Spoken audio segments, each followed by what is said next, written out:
Wala rin lisensya. Ito ang problema mga kasama. Pag mga walang lisensya. Ayun o. Pero po eh, dito po.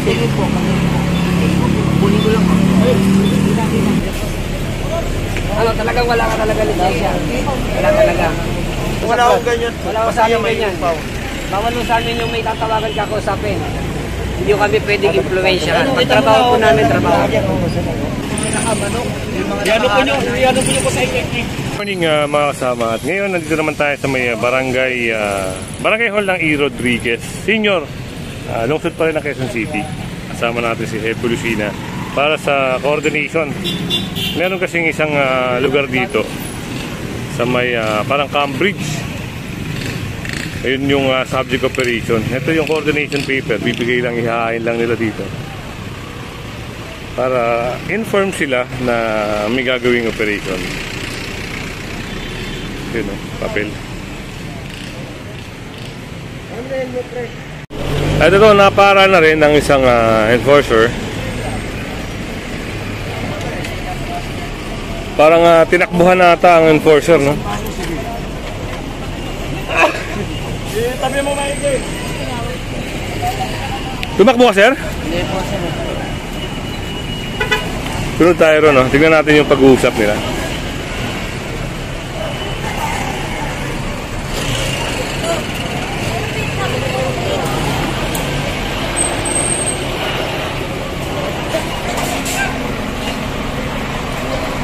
Oh, baka tamaan pa to.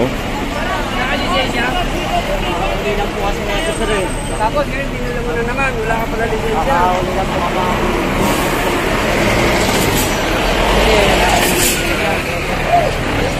Habitual na yan, pagka ganyan.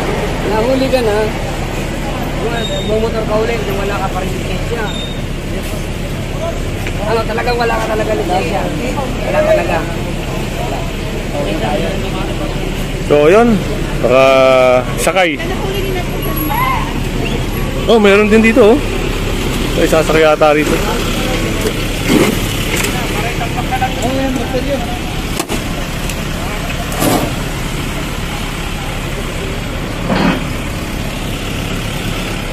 Kita natin to.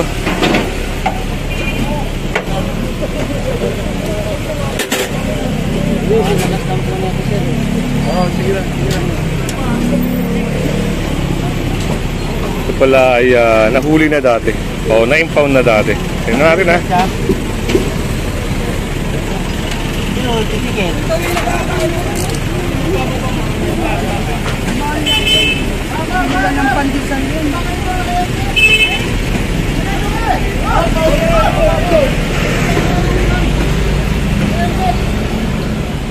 At ito, yung kawani ng barangay, kailangan mag-helmet sila, no? Kasi may kasama sila enforcer.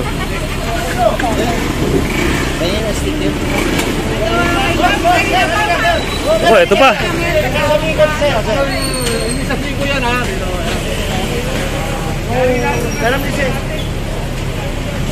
Anong lisensya mo, sir? Yun. Oh, suli na. Huli na. Yun, kasasabi lang siya. Picture ka na, napicturean ka na. License na lang, pakilabas. Yun. Lapit tayo dito, no? Yung sa...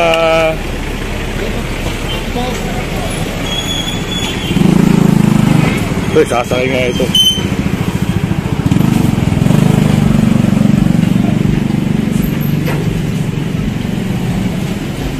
Ang problema, nagmamaneho, wala pa lang lisensya. Kaya yun. At kailangan nila itong tubusin sa Marikina.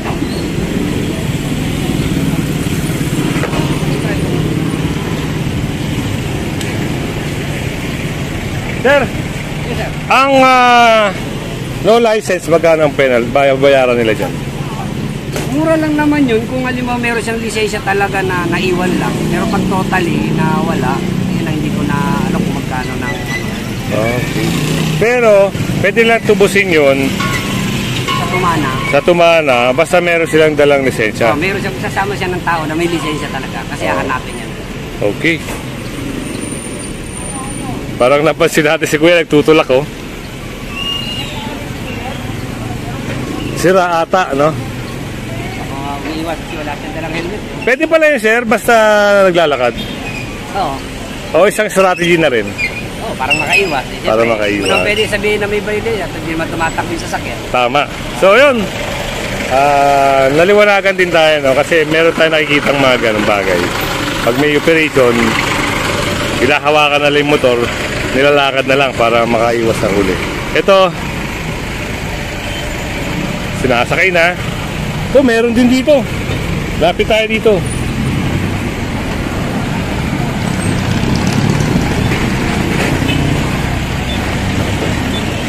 Walang lisensya. Nako, walang lisensya. Ito ang problema, mga kasama. Pag mga walang lisensya, Ayun o. Pero po eh, dito pa po. Kunin ko lang.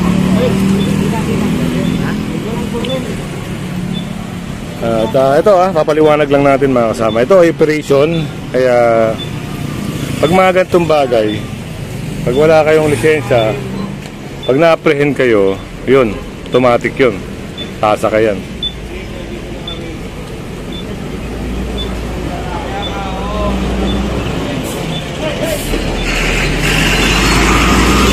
At ito, naharang din. Kasi kadalasan, walang mga lisensya nagmamaneho, kaya bine-verify din, no? Para mabilis. Dagi! Ano nga? Atayin niyo po yung notice. Wala. Wala lisensya. So wala rin lisensya. So tatlo na. Ayun ang problema. So, dapat yan kung nakatalapin ka, hindi ka mapapara. Dito lumalabas yung sa lugar na ito, yung mga nagda-drive na karamihan talaga walang lisensya. So ito na, pangatlo na to. Ito, na-apprehend siya gawa ng Ha? Asa po yung lisensya niya? Ha? wala rin lisensya. Pakipatay po. Pangapat na, kita nyo, sa lugar na ito, napakaraming mga bumabiyahe na walang lisensya. So pangapat na to mga kasama. Dito natin malalaman. Shoutout kay Lodi, oh. Shoutout! Ingat!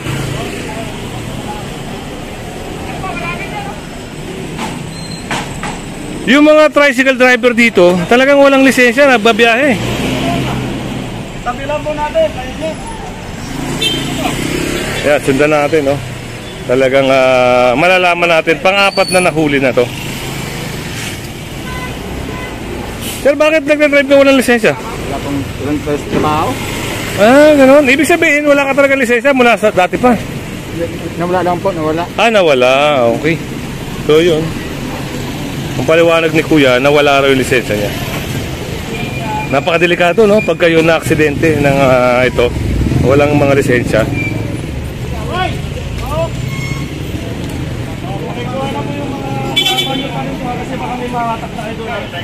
Ito.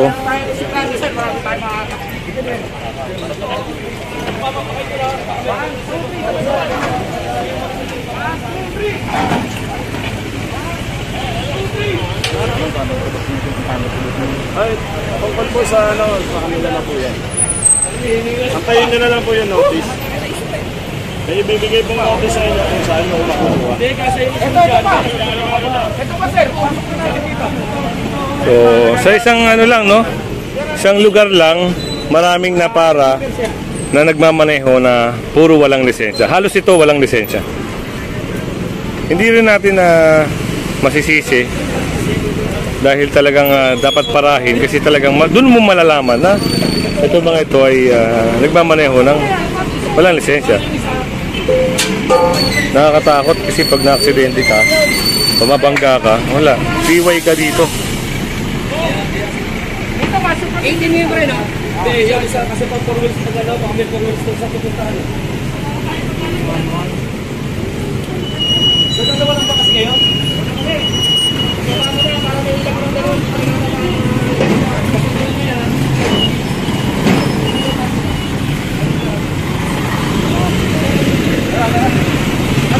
Yan, kung hindi ka pa nakasubscribe sa ating channel, pa-subscribe na lang po at pa-hit na rin ang bell. Ngayon, sunod tayo doon sa operation. Meron pang isang operation na.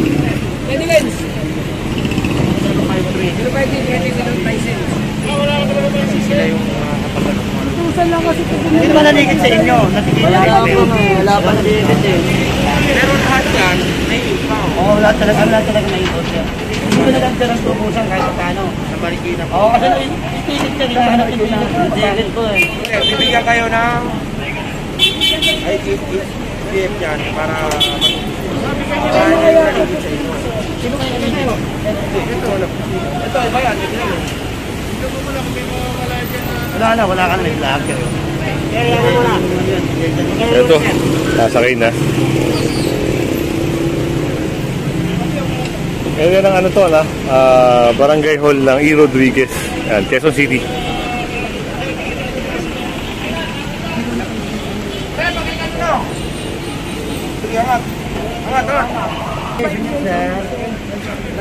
Wala sa lisensya, yan. 050. Oo. Ate, baka masagasaan ka. Paano yan, sir? Alin po? Kung hindi tayo magkakamali, 750, no? 750, 375 for the driver and 375 sa operator. Hindi, wala akong ganyan. Wala ko sa amin ganyan. Bawal mo sa amin yung may tatawagan ka ko sa akin. Hindi ko kami pwedeng influensyahan. Pag trabaho po namin, trabaho.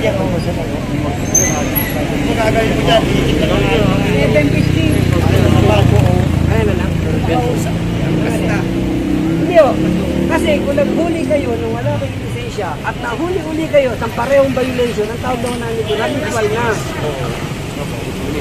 Ibig sabihin, hindi na kayo natatakot na mahuli. Pero ano nangyari? Ito na to. Bakit?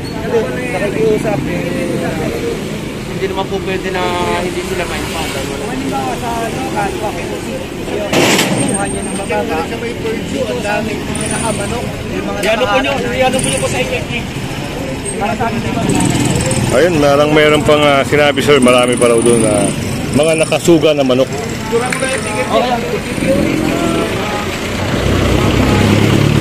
Yung mga nagpasampa, para may ano, yung ticket na para may reporting yung ticket. Yung ticket ba yan? Ito na magkano? Ay, hindi yan. Go ahead. Ito. Daddy, pa-picture mo, Daddy. Kumukuha si sir ng ano. Para ano nila. Ebidensya rin, parang report. Yeah.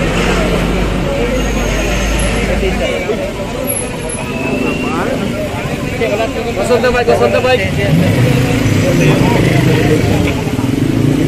Eh, para mag-skip na kayo dyan. Ayun, may para din dyan kuya. Verify. Ito sir, parang maliwanag kami. Ayaw yung bag. Dino ba? Hindi, ito lang yung kanina. Dito na yung ano. Purahin nyo na yung malay. Ayun, kasama natin si Sir Romero ngayon dito. Ang pamilya. Ang gawin mo, sinong may lisensya? Ayan, sumama ka na. Dito. Kunyari ikaw yung nahuli, naiwan mo na sa bahay mo. I-clearance mo dun sa Makati. Sa Makati ha, makinig ka ha. I-clearance ka. Ikaw, mahanap ka rin na may lisensya. Kaya napatubusin mo. Mag-clearance ka, hindi mo pwedeng hindi ka mag-clearance. Tubusin mo sa Oriente, kasi pumunta ka ng tumara. Maganda na nga ho yung ginawa sa inyo. Maganda na, okay na dyan. Sa COVID na rin nyo. Okay na yan, kukuha ninyo yung ano. So, ito na lahat yung naisakay. Pasilip lang natin. Nasa lansa na maayos. At ito yung mga nahuli lahat. Sila yung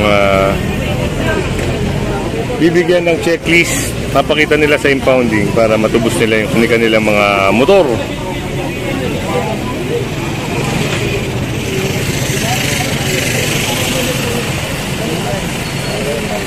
Ito.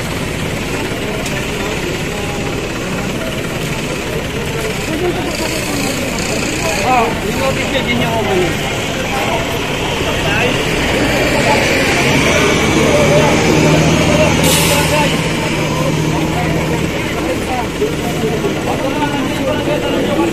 Ano natin mo para sumama na kayo dahil kahit magtutupos sa Puresa. Ang layo pala sa Puresa. Yan! Chok!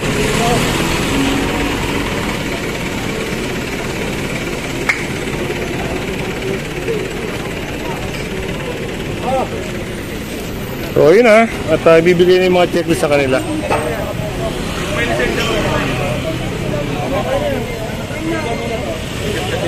Ito, puro ano mo kay Ate Bebe.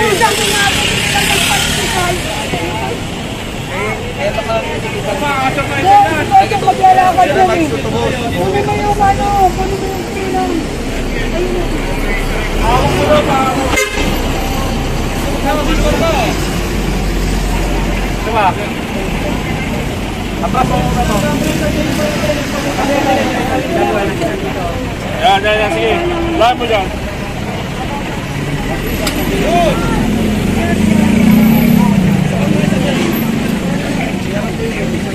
Kaya bakit mo muna patalo mo muna yan, pre?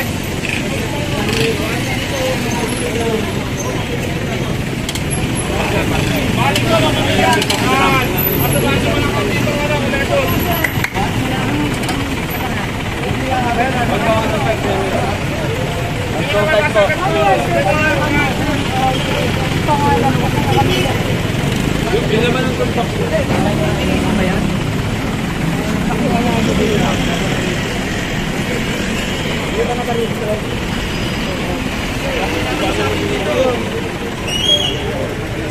So ito pa, sinususok na lang dun, oh.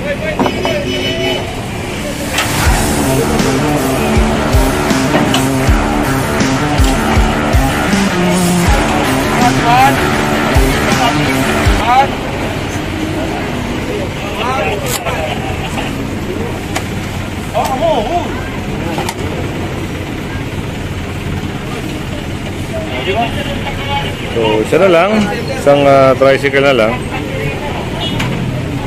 Pabor, ganun nyo siya, baka may pang-install dyan ha.